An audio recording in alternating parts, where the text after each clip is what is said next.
Orient bell tiles studio से आप देख रहे हैं एबीपी न्यूज। नमस्कार, एबीपी न्यूज पर हाजिर हूं मैं रोमाना इसार खान। खबर पक्की है, अमरनाथ यात्रा के लिए जम्मू से पहला जत्था रवाना हो चुका है। बाबा बर्फानी के दर्शन के लिए श्रद्धालुओं का पहला जत्था रवाना हुआ है। जानकारी मिल रही है, इस यात्रा को लेकर भोले बाबा के भक्तों में तो जबरदस्त उत्साह है ही। देश के अलग अलग हिस्सों से शिव के भक्त जम्मू कश्मीर पहुंच रहे हैं। रजिस्ट्रेशन के बाद भक्त उत्साह के साथ बाबा बर्फानी के दर्शन के लिए आगे बढ़ रहे हैं। जम्मू से लेकर अमरनाथ गुफा तक सुरक्षा के बेहद पुख्ता और कड़े इंतजाम किए गए हैं। बेहद कड़ी सुरक्षा के बीच 146 वाहनों में तीर्थयात्रियों का पहला जत्था पवित्र गुफा में दर्शन और पूजन के लिए निकल गया है।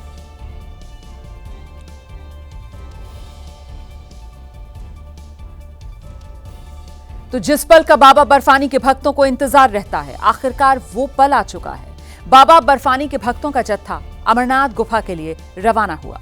पहले जत्थे की रवानगी से लेकर श्रद्धालुओं के स्वागत तक की जबरदस्त तैयारियां और रास्ते भर सुरक्षा के कड़े इंतजाम किए गए हैं। इस बार की यात्रा इसलिए और ज्यादा चाक चौबंद सुरक्षा के घेरे में की जा रही है क्योंकि इस बार यात्रा जो अप्रैल के महीने में पहलगाम में आतंकवादी हमला हुआ था, उसके बाद पहली बार हो रही है। लिहाजा सुरक्षा के इंतजाम हर बार के मुकाबले और कड़े किए गए हैं। जमीन से लेकर आसमान तक से पूरे यात्रा रूट पर नजर रखी जा रही है। श्रद्धालु जोश के साथ, उत्साह के साथ बाबा बर्फानी का जयकारा लगाते हुए हर हर महादेव, बम बम भोले का उद्घोष करते हुए निकल पड़े हैं अपने सफर पर। अमरनाथ यात्रा के लिए रवाना हुए भोले बाबा के भक्तों में उत्साह वाकई गजब का है। शिव के जयकारे के साथ श्रद्धालु बाबा बर्फानी के दर्शन के लिए पूरी तरह से तैयार। के भोले के भक्तों का इंतजार खत्म हुआ है और आज जम्मू से भगवान भोलेनाथ के पवित्र हिमलिंग के दर्शन करने के लिए पहला जत्था रवाना हो रहा है। मैं एक ऐसी बस में हूं जो यहां से आज श्रीनगर के बालटल के लिए निकल रही है और यहां से आप देख सकते हैं कि जोश कितना है श्रद्धालुओं में, जाकर वो बाबा बर्फानी के दर्शन करें। जोश देखते ही बनता है और ये जोश न सिर्फ यहाँ बस में है बल्कि यहाँ जम्मू के बेस स्टेशन जो कि अमरनाथ यात्रियों का एक बेस स्टेशन है, उसके वहाँ पर सारे बेस स्टेशन में कुछ ऐसा ही जोश है। लोग बस अब एक ही इच्छा है कि जाके वो भगवान भोलेनाथ के दर्शन करें और लोग हाथों में डमरू लेकर आए हैं और बस अब एक ही इंतजार है कि कब वो उस पवित्र हिमलिंग का दर्शन करें। सर आपका बोलिए। सुमन घोष, कोलकाता से। हाँ, हमने तीन महीने पहले। नहीं। क्या वजह, मतलब जोश? बाबा ने बुलाया, चले। दरअसल अमरनाथ यात्रा को लेकर सुरक्षा के जबरदस्त इंतजाम किए गए हैं। चप्पे चप्पे पर सेना, पुलिस, अर्धसैनिक बलों के जवानों की तैनाती की गई है। जो पहलगाम इस समय केंद्र बिंदु बना है, क्योंकि जिस तरह से अप्रैल 22 को बाईसरन में हमला हुआ और उसके बाद लगातार इस यात्रा को लेकर न केवल जम्मू कश्मीर सरकार बल्कि केंद्र सरकार भी लगातार इस यात्रा पर नजर बनाए हुए हैं। मेरे पीछे जो आप वाहन देख रहे हैं ये पहलगाम जाने वाले यात्री हैं और ये बसों की कतार खुद बता सकती है कि कितना जोश यहाँ यात्रियों में है। इससे पहले जो जत्था रवाना हुआ वो बालटाल जाने वाला जत्था था और ये जो करीब 100 से 125 गाड़ियां हैं ये उन श्रद्धालुओं से भरी हुई हैं जो यहाँ पहलगाम जाएंगे और पहलगाम से बाबा भोले के पवित्र शिवलिंग के दर्शन करेंगे। बता दूं यहाँ पर सुरक्षा के इंतजाम अभूतपूर्व हैं। सुरक्षा के इंतजाम पहले मैंने इस तरह के सुरक्षा के इंतजाम नहीं देखे। श्रद्धालुओं में उत्साह है और श्रद्धालुओं का ये कहना है कि इस बार जो आतंक की तस्वीर कश्मीर से दिखाई दी,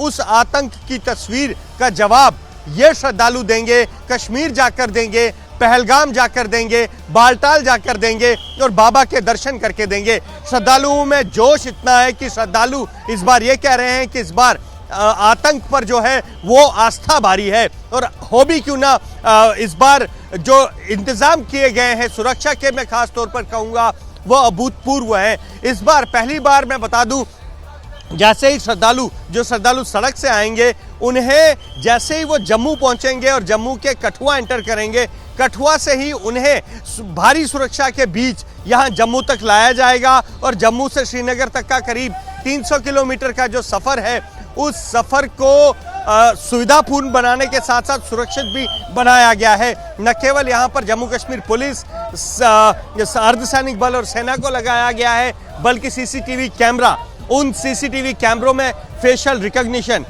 इस तरह और ड्रोन, इस तरह की वो तकनीकें हैं जो इस बार सुरक्षा के मद्देनजर ली गई हैं। जिस जगह पर मैं खड़ा हूं, यह जम्मू में अमरनाथ यात्रियों का बेस स्टेशन है और इस बेस स्टेशन तक को नो फ्लाइंग जोन घोषित किया गया है। मैं तस्वीरें आपको दिखा दूं, मैं अपने कैमरामैन से कहूंगा, ये जो मेरे पीछे आप ये पीले रंग की बिल्डिंग देख रहे हैं, ये दरअसल बेस स्टेशन है और इस बेस स्टेशन के आसपास ही करीब 200 कैमरे लगाए गए हैं। दरअसल 9 अगस्त तक चलने वाली अमरनाथ यात्रा के लिए भोले के भक्त बड़ी संख्या में पहलगाम पहुंच रहे हैं। यहां भी भक्तों में जबरदस्त उत्साह देखने को मिल रहा है। कई भक्तों का रजिस्ट्रेशन नहीं हो पाया है, बावजूद इसके श्रद्धालुओं के उत्साह में कोई कमी नहीं है।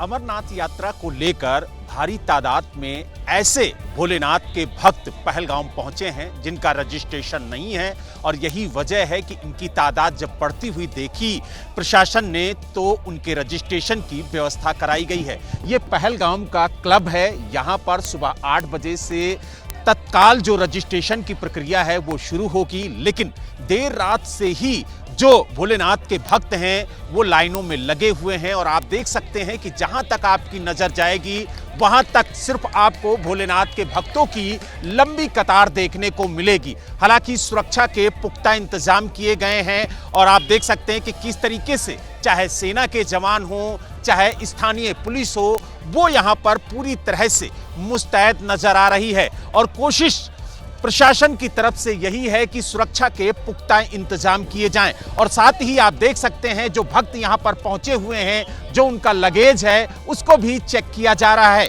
यानी सुरक्षा के लिहाज से यहां पर एक कड़ी व्यवस्था की गई है, चाहे वो भक्त हो, चाहे आम जनता हो, चाहे स्थानीय निवासी हो, सभी को यहां पर चेक किया जा रहा है ताकि जो सुरक्षा व्यवस्था है उसमें किसी तरह की कोई चूक ना हो। हालांकि आप देख सकते हैं कि किस तरीके से जो भोलेनाथ के भक्त हैं वो देर रात से यहां पर बैठे हुए हैं और हर हर महादेव के नारे आप यहां पर सुन सकते हैं।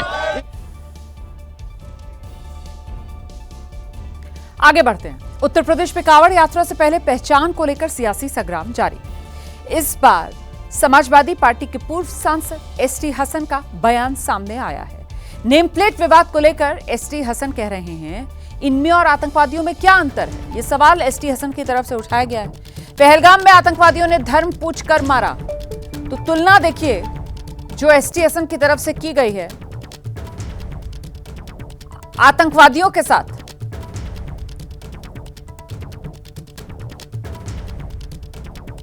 तो नेम प्लेट विवाद को लेकर समाजवादी पार्टी से पूर्व सांसद एसटी हसन का यह बड़ा बयान। ये देश के दुश्मनों से मिले हुए लोग हैं जो देश के अंदर शांति नहीं चाहते, जो हिंदू मुसलमान करके यहाँ की आबादी को बांटना चाहते हैं और आबादी बढ़ने के बाद देश कमजोर हो। इनका एक एजेंडा है, लोग इस बात को समझ नहीं रहे, लेकिन धर्म की आड़ में धार्मिक ब्लैकमेल करके ये सब हरकतें कर रहे हैं। किसने ये राइट दिया इनको कि ढाबों की चेकिंग करें? ये किसने इनको ये राइट दिया कि लोगों की पैंटें उतरवाएं? क्या इनमें और उन आतंकवादियों में कोई फर्क है जिन्होंने धर्म पूछ के पहलगाम के अंदर गोलियां मारी थी? ये भी एक तरह के आतंकवादी हैं और वो भी आतंकवादी थे। वहीं इस पूरे विवाद को लेकर कांग्रेस सांसद इमरान मसूद ने भी बीजेपी पर जोरदार निशाना साधा। ये लोग असल में इस संस्कृति को, इस साझा संस्कृति को, साझा विरासत को नष्ट करना चाहते हैं। भक्ति में सरोवर जो लोग आते हैं उनकी सेवा के अंदर सब लोग लगे रहते हैं। वो पूरा मुस्लिम बाहुल क्षेत्रों से गुजरते हैं, मुसलमान भी तमाम खड़े होकर के उनकी सेवा करने का काम करते हैं। इनको इससे भी परेशानी होती है। ये मोहब्बत का देश है, ये नफरत का देश नहीं है। पिछली बार भी इन्होंने कोशिश की थी, लोगों ने फेल कर दिया था, इस बार भी फेल कर देंगे। देखिए, कावड़ यात्रा शुरू होने में अब महज चंद दिन ही बचे हैं, लेकिन उससे पहले कावड़ मार्ग पर खाने पीने की दुकानों और ढाबों पर मालिक का नाम लिखने को लेकर ये घमासान सियासी तौर पर जारी है। इस मामले में उत्तराखंड सरकार ने भी फरमान जारी कर दिया है। पुष्कर सिंह धामी सरकार ने आदेश जारी कर कहा कि कावड़ मार्ग में खाने पीने की दुकानों पर मालिक जरूरी होगा, लाइसेंस और पहचान पत्र दिखाना जरूरी होगा। बिना नाम और लाइसेंस वाली दुकानें बंद रहेंगी। निगरानी अभियान चलाया जाएगा। कानूनी कार्रवाई और 2 लाख रुपए तक का जुर्माना लगेगा। वहीं पश्चिमी यूपी के कई जिलों में भी नेम प्लेट को लेकर सियासी घमासान शुरू हो गया है। कुछ धार्मिक संगठनों की तरफ से चलाए गए पहचान अभियान को लेकर बयानबाजी का दौर जारी है। शराब के ठेके बंद कराना तो पुलिस का काम है, पर गोश्त की दुकानें तो अपने आप बंद हो जाएंगी। किसी का हमें एक दूसरे को सबकी धार्मिक भावनाओं का सम्मान करना चाहिए। कावड़ मार्ग पर होटल ढाबों के नाम और पहचान को लेकर चल रहे संग्राम में मेरठ के मेयर भी कूद पड़े हैं। उन्होंने कहा है कि अगर नाम पहचान नहीं लिखी गई तो सख्त कार्रवाई होगी। अगर किसी ने का नाम कुछ हुआ और उसने लिखा कुछ, तो उसके ऊपर मैं समझता हूँ कार्रवाई के लिए अधिकारियों को हम लिखेंगे और उनके ऊपर कार्रवाई कराएंगे। तो दरअसल एक तरफ पहचान को लेकर घमासान, दूसरी तरफ जाति को लेकर उत्तर प्रदेश में कथावाचकों की पिटाई। उत्तर प्रदेश के इटावा में कथावाचक की पिटाई का मामला अभी शांत भी नहीं हुआ था। हर दिन इस मामले में नए सियासी मोड़ आ जाते थे। इस बीच इटावा से ही एक और कथावाचक की पिटाई का ये नया मामला जो सामने आया। हालांकि 21 जून की घटना से ये पहले का बताया जा रहा है। आपको याद होगा 21 जून की तारीख इटावा के दादरपुर में 2 कथावाचकों की पिटाई हुई थी। कथावाचकों पर आरोप लगे थे उन्होंने अपनी यादव जाति छुपाई। कथावाचक यादव जाति के थे, इसीलिए ये मुद्दा जो है वो सियासी बना। इस रूप में ब्राह्मण वर्सेस यादव, इसी की सियासी जंग शुरू हुई।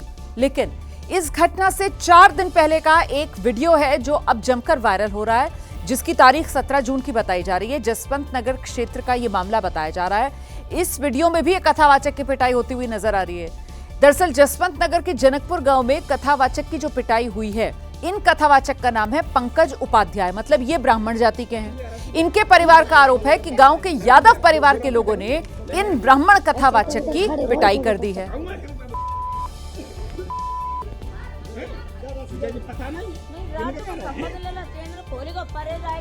तो आइए आपको विस्तार से इस पूरी घटना के बारे में बता देते हैं कि मामला इटावा का है। जसवंत नगर क्षेत्र का ये मामला है। ब्राह्मण कथावाचक पंकज उपाध्याय, उनकी पिटाई हुई है। वीडियो सोशल मीडिया पर वायरल हुआ है। तो पीड़ित कथावाचक नाम पंकज उपाध्याय 16 जून को इटावा के जनकपुर गांव गए थे। कथा के आयोजन पर चर्चा करने के लिए गए थे। कथावाचक पंकज उपाध्याय पहले भी इसी गांव में कथा कर चुके हैं। 16 जून को पंकज उपाध्याय गांव में ही रुक गए और फिर 16-17 जून की रात उनकी तबीयत बिगड़ी। परिवार का दावा है कथावाचक को मिर्गी के दौरे पड़ते हैं। दौरा पड़ने से कथावाचक सुध-बुध खो बैठे। घर के दरवाजे पर सो रही एक महिला के पास मदद मांगने के लिए गए, लेकिन ग्रामीणों ने कथावाचक को नशे में समझ लिया। ग्रामीणों को लगा कि कथावाचक महिला से छेड़खानी कर रहे हैं और इसी चक्कर में कथावाचक की पिटाई हो गई।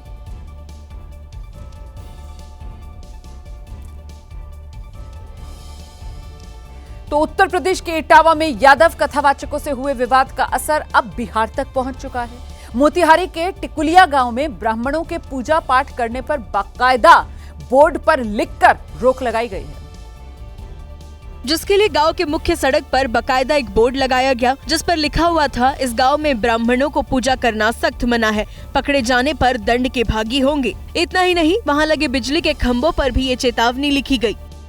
जिनको सब चीज के विषय में मालूम हो, वेद के विषय में मालूम हो, ग्रंथ के विषय में मालूम हो, उनसे हम पूजा करवा लेंगे, बेशक किसी भी जात का हो। इस मामले में जब प्रदेश के गन्ना एवं उद्योग मंत्री कृष्ण नंदन पासवान से पूछा गया तो उन्होंने इसकी कड़ी निंदा की। तो घोर निंदनीय कार्य है। सनातन धर्म में ब्राह्मण जाति को हम पूजते हैं। वहीं मामला सामने आने के बाद पुलिस ने बोर्ड और खंबे पर लिखे विवादास्पद शब्दों को हटा दिया और मामले की छानबीन शुरू कर दी। उधर बाबा बागेश्वर ने इटावा में कथावाचकों के साथ हुई बदसलूकी को लेकर बड़ा बयान दिया। उन्होंने कहा कि इस मामले पर कुछ नेता सियासी रोटियां सेक रहे हैं। धीरेन्द्र शास्त्री ने जातियों को लेकर नेताओं पर निशाना साधा और कहा कि सनातन धर्म में सभी जातियां एक हैं, लेकिन सियासी दल जातियों को बांटने में लगे हैं। एक ही बात पर हमारा जोर रहता, जातिवाद की चर्चा करना बेहतर है देश को मिटाने के लिए। अगर देश को बनाने के लिए बेहतर अगर कुछ है तो जातिवाद मिटाना। देश को मिटाना हो तो जातिवाद पर चर्चा करो और देश को बनाना हो तो जातिवाद मिटाने पर चर्चा करो। धीरेन्द्र शास्त्री ने इटावा की घटना की निंदा की और कहा कि वहां अमानवीय कृत्य हुआ है, वो नहीं होना चाहिए था। किसी को भी कानून अपने हाथ में नहीं लेना चाहिए था। सभी साधुगण, सभी संतगण और सभी नेता इस पर हमारी बात पर बहुत पुनः विचार करें। यदि ये विवाद आज नहीं थमेगा तो कल हिंदू ही आपस में लड़कर के मर जाएगा। मुसलमानों की जरूरत नहीं है, अब ईसाइयों की जरूरत नहीं है लड़ाई के लिए। हिंदू ही आपस में अब काफी हो रहा है। आगे बढ़ते हैं बात हार्ट अटैक के बढ़ते मामलों की।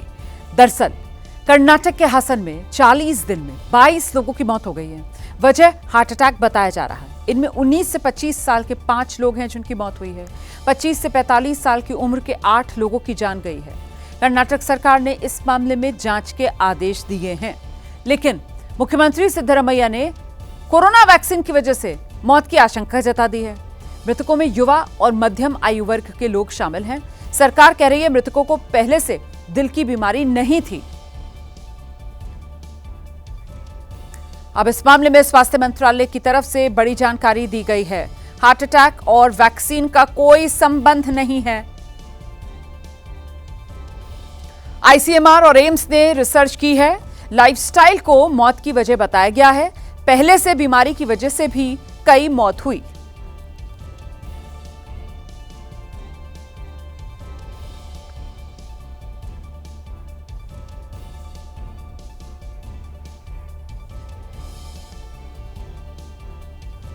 वहीं मध्य प्रदेश के ग्वालियर में धंसती टूटती सड़कों ने शहर का बुरा हाल कर दिया है। हैरानी की बात यह है 18 करोड़ की लागत से बनी सड़क मानसून की बारिश में 7वीं बार जगह जगह से धंसी है, और वो भी सिर्फ 15 दिन के भीतर। आलम तो यह है कि इससे गुजरने वाले वाहन इन गड्ढों में फंस रहे हैं। देखिए जरा, तस्वीर भी हम आपको दिखा रहे हैं। इससे न सिर्फ स्थानीय लोगों को परेशानी हो रही है, बल्कि करोड़ों की लागत से बनी सड़क के निर्माण कार्य की गुणवत्ता पर भी बड़ा प्रश्न चिन्ह है। तस्वीरें देख रहे हैं आप। ग्वालियर में सड़क धंस रही है, बल्कि ऐसी धंस रही है कि उसके नीचे बाकायदा सुरंग नजर आ रही है। सड़क के बार बार धंसने की शिकायत के बाद ग्वालियर कलेक्टर रुचिका सिंह चौहान ने 2 सदस्यीय जांच कमेटी का गठन किया है, जिसे 5 दिन में अपनी रिपोर्ट देनी है। आयुक्त नगर निगम को हमने निर्देशित किया था और उन्होंने उसका सैंपलिंग के लिए भी लैब में भेजा है कि किस प्रकार का मटेरियल उसमें यूज़ हुआ, और अगर कोई गंभीर उसमें अनियमितता पाई जाती है तो तदनुसार कार्रवाई की जाएगी। जो पृथक हमारे पॉइंट्स है उसमें शहर में जहाँ पर भी रोड्स पर पानी का जल भराव हो रहा है या फिर गड्ढे हो गए हैं, इसमें आयुक्त नगर निगम के माध्यम से हमने चारों विधानसभाओं में लोकलाइज टीम्स रखी हैं, जिनके पास अपने मटेरियल और टीम और जेसीबी इत्यादि की जो मशीनरी लगती है उसकी भी उपलब्धता है। इसको हम रेगुलरली मॉनिटर भी कर रहे हैं। खबर पक्की है, मैदान से लेकर पहाड़ तक पानी की विनाश लीला देखने को मिल रही है। जुलाई में पानी तबाही मचा रहा है। पहाड़ी राज्य मूसलाधार बारिश से परेशान हैं। लैंडस्लाइड पहाड़ी राज्यों में मुश्किलें और बढ़ा रही है। नदियां उफान पर चल रही हैं, पहाड़ दरक रहे हैं, जान पर खतरा मंडरा रहा है और रफ्तार पर जैसे ब्रेक लग गया है। मैदानी राज्यों का हाल भी कोई खास अच्छा नहीं है। मैदानी इलाकों में सड़कों पर नाव चलाने की जरूरत पड़ रही है। घरों में पानी ने डेरा जमा लिया है। सरकारी दफ्तर जलमग्न नजर आ रहे हैं। तो देश में अलग अलग राज्य है, जिसमें हिमाचल प्रदेश है, हरियाणा है, उत्तराखंड है, उत्तर प्रदेश, मध्य प्रदेश और राजस्थान तक की ये तमाम तस्वीरें जो इस वक्त आप देख रहे हैं, ये तस्वीरें एक से ही हालात बयां कर रही हैं। हर तरफ मानसून के इस मौसम में बारिश, बाढ़ की मार। सवाल यही है कि सैलाबी सितम आखिर कहां जाकर रुकेगा। फिलहाल इसके आसार नजर नहीं आ रहे। तो बारिश से हिमाचल प्रदेश में सबसे ज्यादा बुरा हाल मंडी का हुआ है। यहां हालात की एक एक तस्वीर हम आपको दिखाएंगे, लेकिन उससे पहले यहां से गुजरने वाली ब्यास नदी की तस्वीरें देख लीजिए जरा। ब्यास नदी डरा रही है। रौद्र रूप लेकर ब्यास नदी बहती हुई नजर आ रही है। मूसलाधार बारिश के चलते व्यास नदी उफान पर है। इसका पानी अपने साथ सब कुछ बहा कर ले जाने को आमादा नजर आ रहा है। देखिए कैसे नदी में मटमैला पानी बह रहा है और इससे लोगों में खौफ है। मौसम विभाग ने एक बार फिर भारी बारिश की चेतावनी जारी कर दी है। इसी वजह से लोगों में और डर है। प्रशासन ने स्थानीय लोगों को नदी से दूर रहने की चेतावनी भी दी है। स्थानीय प्रशासन लोगों को बार बार सावधान कर रहा है, लोगों को बार बार अलर्ट कर रहा है।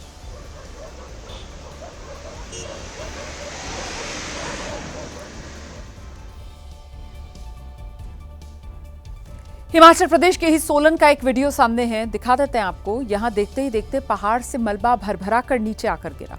बताया जा रहा है कि कोटला नाला चौक पर नीचे एक बिल्डिंग बनाने का काम चल रहा था और इसी दौरान पहाड़ से मलबा, देखिए कैसे मलबा नीचे आ रहा है। एकदम कटा हुआ पहाड़ यहां पर नजर आ रहा है। यहां काम कर रहे मजदूर बस बाल बाल बचे। तो ये नीचे की तरफ जो है वो काम चल रहा था, बिल्डिंग बन रही थी। यहां पर देख भी रहे हैं आप तस्वीरों में, नीचे एक निर्माणाधीन इमारत नजर आ रही है। वही नीचे निर्माणाधीन इमारत जिसका काम चल रहा था, मजदूर यहां पर थे और तभी ये पहाड़ से मलबा नीचे आया। गनीमत ये रही कि किसी को जान का नुकसान नहीं हुआ।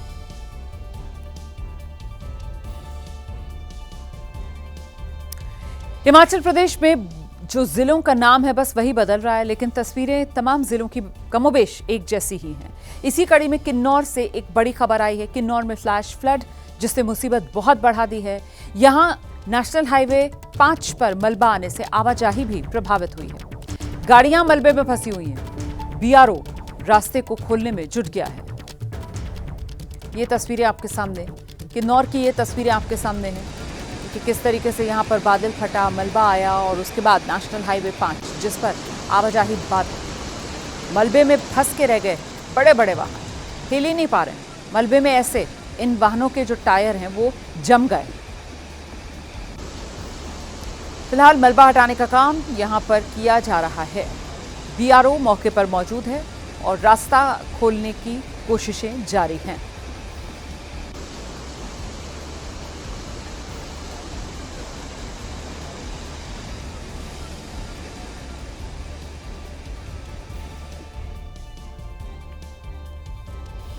आगे बढ़ेंगे, अगली तस्वीर आपको दिखाएंगे।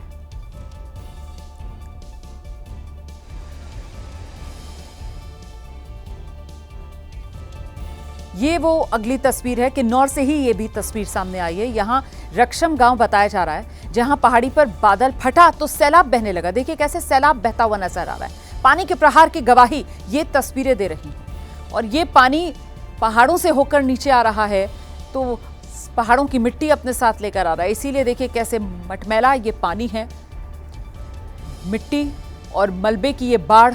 यहाँ किन्नौर में ही बादल फटने के बाद ये सैलाब जो आया, उसी की तस्वीरें आपके सामने।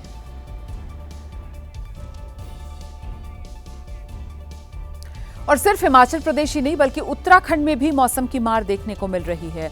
बादल फटने के बाद यमुनोत्री धाम को जोड़ने वाली सड़क तबाह हो चुकी है। इसकी वजह से सैकड़ों लोग जंगल चट्टी इलाके में पिछले 3 दिन से फंसे हुए थे। नदी के रास्ते जान जोखिम में डालकर खुद ही बड़कोट और उत्तरकाशी की तरफ कुछ लोग लौटे हैं। हालांकि प्रशासन की ओर से वैकल्पिक रास्ता तैयार किया जा रहा है जिससे फंसे हुए यात्रियों को जल्द से जल्द निकाला जा सके।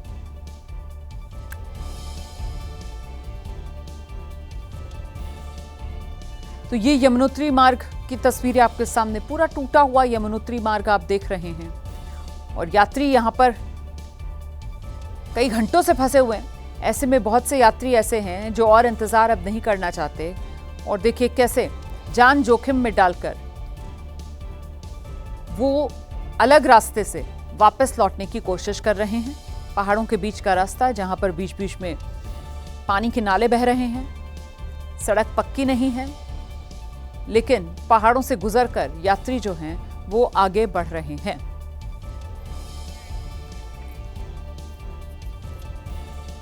तो उत्तरकाशी में यमुनोत्री मार्ग पूरी तरह कट जाने के बाद पिछले 3 से 4 दिन से फंसे हुए लोगों को निकालने का काम भी शुरू किया गया है। प्रशासन ने वैकल्पिक रास्ता अब तैयार कर लिया है जिसके जरिए लोग एक तरफ से दूसरी तरफ पहुंच पा रहे हैं और लोगों ने बताया कैसे उन्होंने डर के साए में अपना वक्त काटा। हालांकि अब सभी लोग भगवान के साथ साथ आईटीबीपी और एसडीआरएफ का धन्यवाद भी दे रहे हैं, जिन्होंने इन्हें इस मुश्किल वक्त से निकाला। दिखाते हैं आपको एबीपी न्यूज संवाददाता दीपक रावत की एक रिपोर्ट। इस वक्त हम उस जगह पर मौजूद हैं जहां पर यमुनोत्री धाम जाने वाला रास्ता पूरी तरह कट चुका है। पिछले 2-3 दिनों से कई लोग वहां फंसे रहे। प्रशासन अब इन्हें धीरे धीरे निकाल रहा है। बीच में एक पगडंडी पैदल मार्ग तैयार किया गया है ताकि लोग उसे पार कर आगे बढ़ सकें। ये लोग हैं जो पिछले कई दिनों से फंसे हुए थे। सर, कहाँ से आए थे आप? हम महाराष्ट्र सोलापुर से आए हैं। हमारा 40 लोगों का ग्रुप है। ग्रुप में कुछ लोग पुणे से आए हैं, कुछ औरंगाबाद से आए, संभाजी नगर। हम सोलापुर से आए हैं और सायना चट्टी में हम 2 दिन फंसे हुए थे। जहाँ चट्टान गिरी थी वहाँ तक हम हमारी गाड़ी से आए और आगे चट्टान पार करके, डोंगर पार करके अभी यहाँ निकल गए हैं। डर लग रहा था, फिर भी चुप थे। हमारे साथ इतने लोग जो थे, 40 लोग थे। हमें भगवान ने पार कर दिया किसी रूप में। आप लोगों के लिए खाने पीने की, रहने की व्यवस्था हो सब हमारे टूर्स वाले ना यशोदा ट्रेवल्स, उसने हमें सब अच्छा था। सब बहुत अच्छा किया और सब अभी तो मिलिट्री के लोग और शासन ने बहुत अच्छा सहकार्य किया है, इसलिए उसका धन्यवाद है। आपकी यात्रा अब आगे बढ़ती रहे, सफल रहे। ये तमाम लोग महाराष्ट्र के अलग अलग इलाकों से आए हैं और इसी तरीके से अलग अलग जत्थे जो ऊपर गए हुए थे वो देखिए धीरे धीरे आपको निकलते हुए नजर आएंगे, क्योंकि कल शाम को ही जो पैदल पगडंडी वाला रास्ता है वो प्रशासन ने तैयार किया है और एक जगह तक, जंगल चट्टी से एक जगह तक जहाँ पर सड़क पूरी तरह खत्म हो चुकी है, वहाँ तक गाड़ियों के सारे लोगों को लाया जाता है। फिर वो 300-400 मीटर का जो पगडंडी वाला रास्ता है वहाँ से इन्हें पैदल ही पार करके इस तरफ आना पड़ता है। फिर यहाँ से गाड़ी के सहारे इन्हें उत्तरकाशी या आगे ले जाया जा रहा है। तो ये तमाम जो लोग देख रहे हैं, तमाम भीड़ जो आप देख रहे हैं, ये वो लोग हैं जो पिछले 3-4 दिनों से लगातार वहाँ फंसे हुए थे। जैसा भी लोगों ने अपना बयां किया कि किस तरीके से वो वहाँ पर रहे, डरे सहमे रहे, भगवान को याद करते रहे कि भगवान उन्हें जल्द से जल्द यहाँ से निकाले। किसी को उम्मीद नहीं थी कि कब तक वो निकल पाएंगे, लेकिन प्रशासन ने बहुत जल्दी इस रास्ते को तैयार करने का काम किया, वैकल्पिक रास्ता तैयार किया, जिससे कि लोग आज एक एक कर निकल पा रहे हैं। कैमरामैन सुनील पांडे के साथ दीपक सिंह रावत, एबीपी न्यूज़, उत्तरकाशी।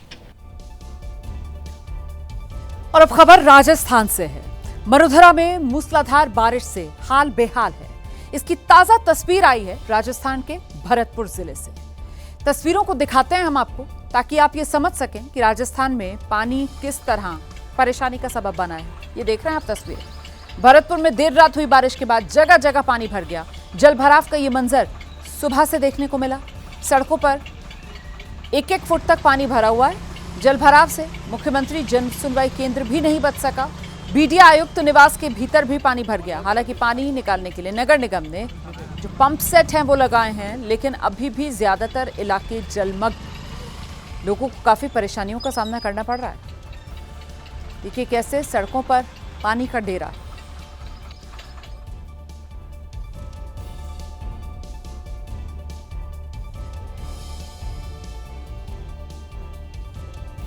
और राजस्थान के बाद अब आपको मध्य प्रदेश लेकर चलते हैं। नीमच की तस्वीरें सामने आई हैं, डराने वाली हैं। सुबह 4 बजे से यहां भारी बारिश हुई, जिसके बाद बाढ़ जैसे हालात नीमच में बन गए। ताल गांव के पास इतना सैलाब आ गया कि नीमच कोटा राजमार्ग जलमग्न हो गया।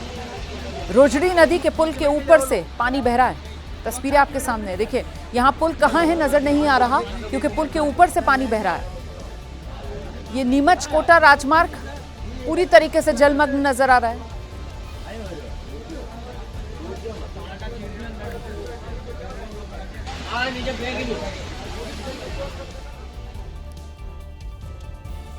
मध्य प्रदेश के ही मुरैना की तस्वीरें भी सामने आई हैं। मूसलाधार बारिश से पूरा शहर पानी के आगोश में समा गया है। सड़कों पर जल भराव है। सरकारी दफ्तरों में पानी का बसेरा है। घर के अंदर पानी दाखिल हो चुका है, जिससे घरों में रखा सामान पानी में तैरता नजर आ रहा है।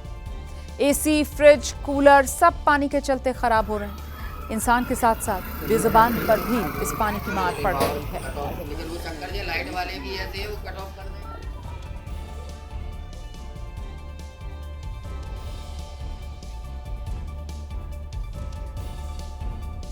और आइए अब एक बार फिर से पहाड़ी राज्य हिमाचल प्रदेश का रुख करेंगे। मंडी से तस्वीरें आई हैं। आसमानी आफत से जो थुनाग बाजार इलाका है वहां कई घर दुकानें बताया जा रहा है कि तबाह हो गए हैं। हिमाचल प्रदेश मंडी की हम बात कर रहे हैं, कुछ लोगों के भी यहां पर बहने की खबर सामने आई है। इसके साथ ही जरोल बाजार भी बर्बाद हो गया है। इस दौरान ये एक वीडियो है जो सामने आया है जिसमें प्रदेश के पूर्व मुख्यमंत्री नेता प्रतिपक्ष जयराम ठाकुर फोन पर एसडीएम थुनाग से बात कर रहे हैं, हालात की जानकारी ले रहे हैं। वो वीडियो भी हम आपको दिखाएंगे।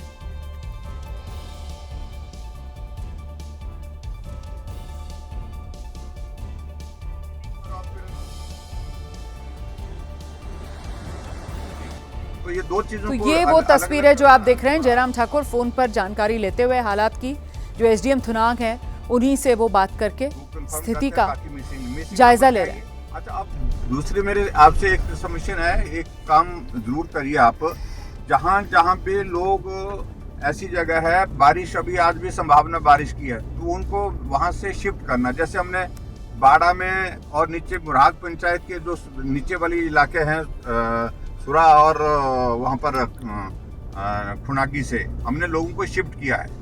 तो वहाँ पर भी ऊपर वाली बेल्ट में जहाँ जहाँ आपका कम्युनिकेशन हो पाता है लोगों को सुरक्षित स्थान पर ले जाने का प्रयत्न करिए, प्रयास करिए ताकि वो कम से कम जिंदगी तो बच जाए।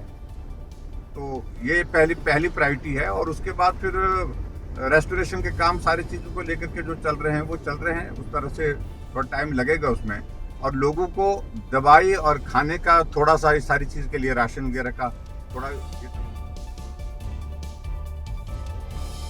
मध्य प्रदेश में भोपाल, उज्जैन, नर्मदापुरम, रतलाम, नीमच में सुबह से जोरदार बारिश हो रही है। कई इलाकों में सड़कों पर पानी भर गया है। भोपाल से अंबुज पांडे की एक रिपोर्ट। मध्य प्रदेश की राजधानी भोपाल में सुबह हुई करीब 2 से 3 घंटे की बारिश में आप देख सकते हैं ये भोपाल का अरेरा कॉलोनी का इलाका है जो कि काफ़ी पॉश इलाका माना जाता है शहर का। और यहाँ पर किस तरीके से जल भराव की स्थिति बनी है ये सामने आप देख सकते हैं। ये जो हेल्थ केयर वैन का ये जो ऑफिस है इसमें देखिए किस तरीके से पानी भरा हुआ है, और सड़क पर भी जिस तरीके से ये पानी भरा हुआ है आप देख सकते हैं। आने जाने वालों को, वाहन को, यहाँ से निकलने वाले ट्रैफिक को काफ़ी दिक्कतों का सामना करना पड़ रहा है। और आपको मैं बता दूं कि ये जो सामने गेट नज़र आ रहा है उसके बाजू में ये नाला है, और इसी नाले में जो ये पानी भरा हुआ है इसकी वजह से ये पानी जो नहीं निकल पा रहा है उसकी वजह से ये भारी जल भराव यहाँ पर हुआ है। हालांकि पिछले करीब 2 घंटे से अब इसको पानी को निकालने का भी प्रयास हो रहा है। और ये देखिए यहाँ पर निकलने वाली गाड़ियों की वजह से किस तरीके का यहाँ पर हाल हो गया है। माइक हमारे कैमरे में भी और माइक में भी पानी उछल कर के आया है। यहाँ पर अब नगर निगम जो है ये काम कर रही है, जो बाजू में नाले का चैम्बर है वहाँ से पानी को निकाला जा रहा है ताकि रोड के दूसरी तरफ जो है वो पानी कम हो जाए और ये जो समस्या आ रही है आने जाने वाले लोगों को, ट्रैफिक को, वो समस्या, उस समस्या से निजात पाया जा सके।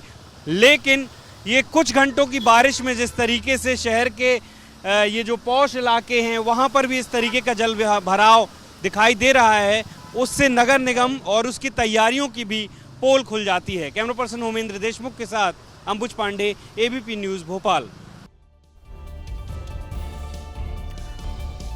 वहीं शराबबंदी वाले राज्य बिहार में शराब तस्करी का खेल कितने शातिराना तरीके से खेला जा रहा है इसका सबूत सामने आया है। इस बार फिर बिहार पुलिस ने शराब तस्करों की पुष्पा टेक्निक को फेल कर दिया।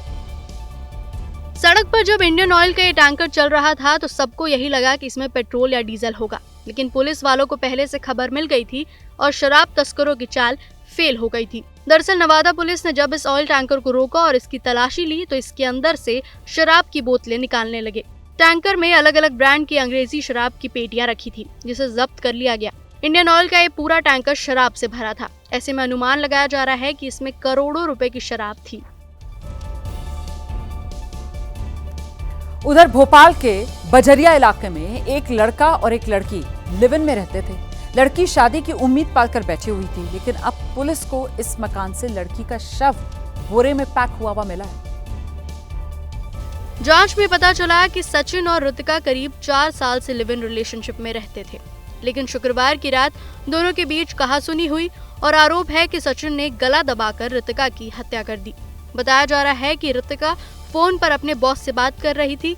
इसी बात से सचिन नाराज हुआ और दोनों के बीच झगड़ा हो गया। हत्या के 3 दिन बाद तक सचिन ने रितिका के शव को घर में बोरे में बंद करके रखा। फिलहाल पुलिस ने सचिन को गिरफ्तार कर लिया है। इधर हरियाणा की चरखी दादरी में एक साली अपने जीजा को दिल दे बैठी। नतीजा ये हुआ कि ये लव स्टोरी एक मौत की वजह बनी, क्योंकि जिस लड़की ने जीजा से प्यार किया उसकी बहन ने खुदकुशी कर ली। 2017 में चरखी दादरी की रहने वाली लक्ष्मी की शादी भिवानी के रहने वाले कुलदीप के साथ हुई थी, लेकिन कुलदीप लक्ष्मी की छोटी बहन के साथ भाग गया। जब ये खबर 28 साल की लक्ष्मी को मिली तो उससे रहा नहीं गया और दावा किया जा रहा है कि इसी के चलते उसने कुएं में कूदकर खुदकुशी कर ली। अब पुलिस ने कुलदीप और लक्ष्मी की बहन के खिलाफ मुकदमा दर्ज कर लिया है। इससे पहले भी लक्ष्मी ने अपने पति कुलदीप के खिलाफ मारपीट के मामले में शिकायत दर्ज कराई थी। उधर उत्तर प्रदेश के कासगंज में कुछ दिन पहले रतिराम नाम के युवक की हत्या की गई थी, जिसके बाद इस मामले में पुलिस ने आरोपी पत्नी और उसके प्रेमी को गिरफ्तार किया। आरोपी पत्नी 9 बच्चों की मां है।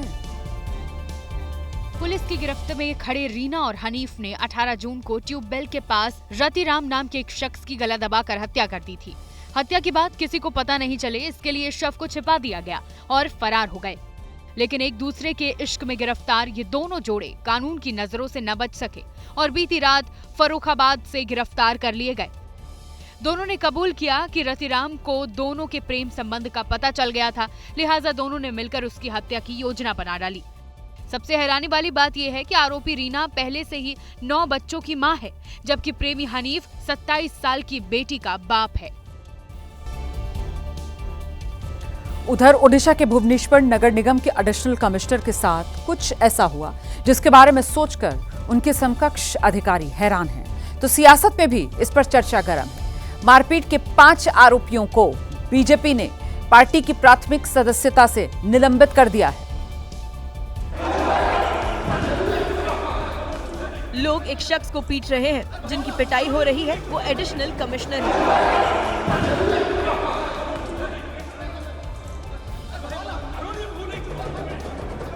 पीटते पीटते उनको धक्का देकर जमीन पर गिरा दिया।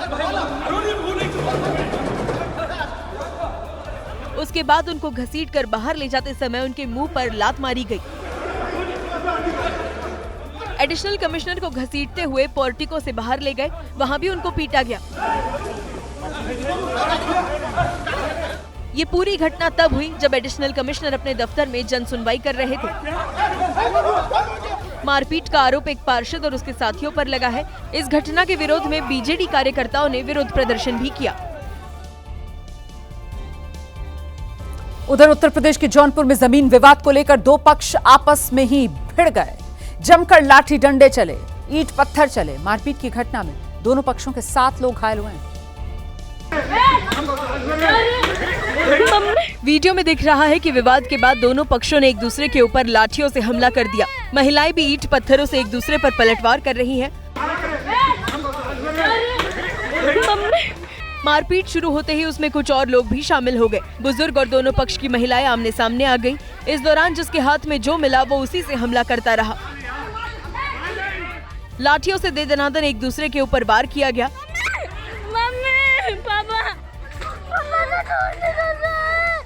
कई युवक गंभीर रूप से घायल होने के बाद भी मारपीट करते रहे। हालात ऐसे थे कि आसपास मौजूद बच्चे रो रहे थे, लेकिन किसी का भी दिल नहीं पसीजा।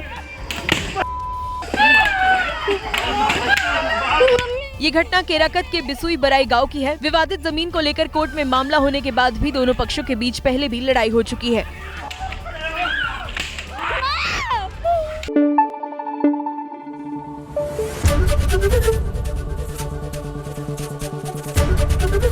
ABP न्यूज आपको रखे आगे।